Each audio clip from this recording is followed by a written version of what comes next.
नमस्कार दोस्तों, कैसे हैं आप सब। इस पार्ट में हमारा टॉपिक है जल संकट। जैसे कि आज के समय में जल संकट की समस्या आने वाला समय में और भी बढ़ सकती है। जल संकट क्या होता है? सामान्य रूप से हम जानते हैं कि जल की अनुपलब्धता जल संकट कहलाता है।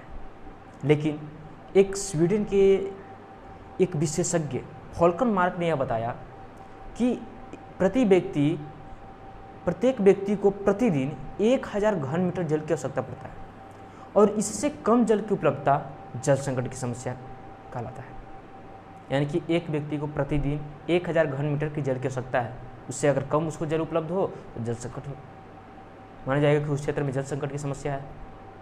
जैसे कि हम जानते हैं कि अनुमान लगाया गया है कि 2025 में प्रति व्यक्ति जल की उपलब्धता 1342 घन मीटर रह जाएगी। यानी कि वो समय दूर नहीं जब जल संकट की समस्या से लोगों को यानी कि जल खरीदने की आवश्यकता पड़ सकती है।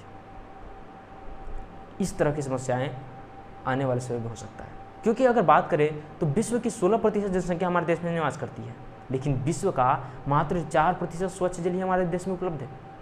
और ऐसी स्थिति में अपनी जनसंख्या को स्वच्छ जल उपलब्ध कराना एक बहुत बड़ी समस्या हो सकती है आने वाले समय में।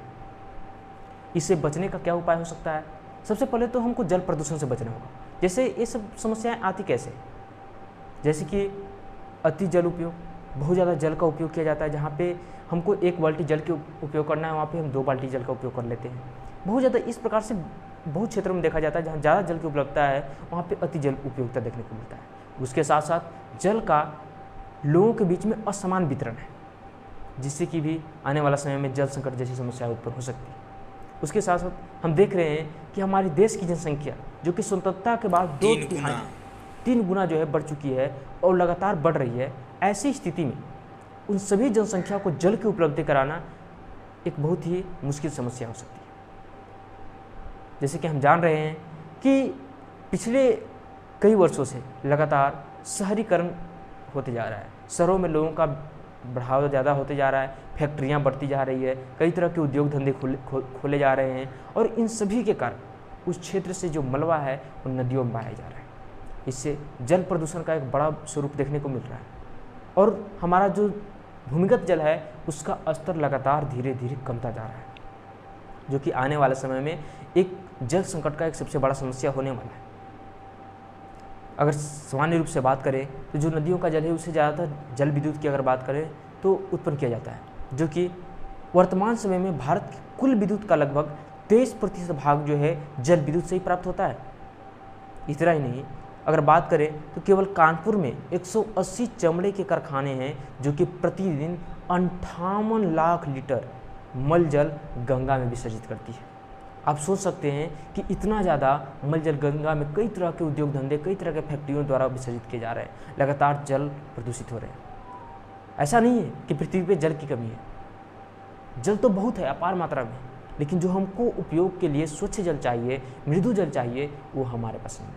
100% का 75% मृदु जल तो हमारे बर्फ के रूप में और 25% जो भूमिगत जल के रूप में है, उसे भी आने वाला समय में संकट जैसी समस्याएं देखने को मिल रहे हैं। उसके साथ साथ अगर बात करते हैं तो बिहार एवं पश्चिम बंगाल के कुछ भागों में जल के अति दोहन से संख्या यानी कि जिसको आर्सेनिक कहते हैं, एवं राजस्थान एवं महाराष्ट्र में इसके फ्लोराइड के संकेंद्रण में वृद्धि हुई है, जिससे कि अनेक प्रकार के प्रदूषण जैसी समस्याएं भारत में अधिकतर नदियों में आज प्रदूषित हो गई है। और इससे छोटे छोटे अत्यंत जो छोटे नदी हैं वो तो विषैले भी हो चुके हैं, जिसमें इतना ज़्यादा प्रदूषण, इतना ज़्यादा कचरा, मलबा ये सब डाला जा रहा है जिससे कि वो विषैला बन चुका है। तो इस प्रकार से लगातार जो भूमिगत जल है वो कमता जा रहा है और जो हमारा भूपृष्ठीय जल है उसको भी प्रदूषित किया जा रहा है।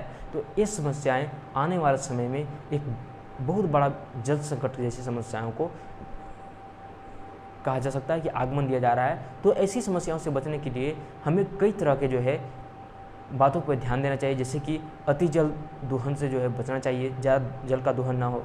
उसके साथ साथ हमें जितना जल की आवश्यकता है उसके आधार पे ही हम जल का उपयोग करें, ज़्यादा जल को हम वेस्ट ना करें। उसके साथ साथ जलों को हम प्रदूषित करने का ना करें, प्रदूषण करने से बचें और कई तरह के पेड़ पौधों को भी लगाएं।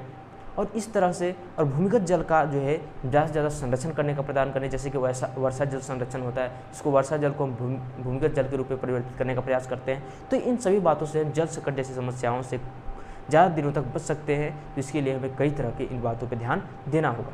तो ये होता है जल संकट। आज की इस पाठ के लिए इतना ही। धन्यवाद।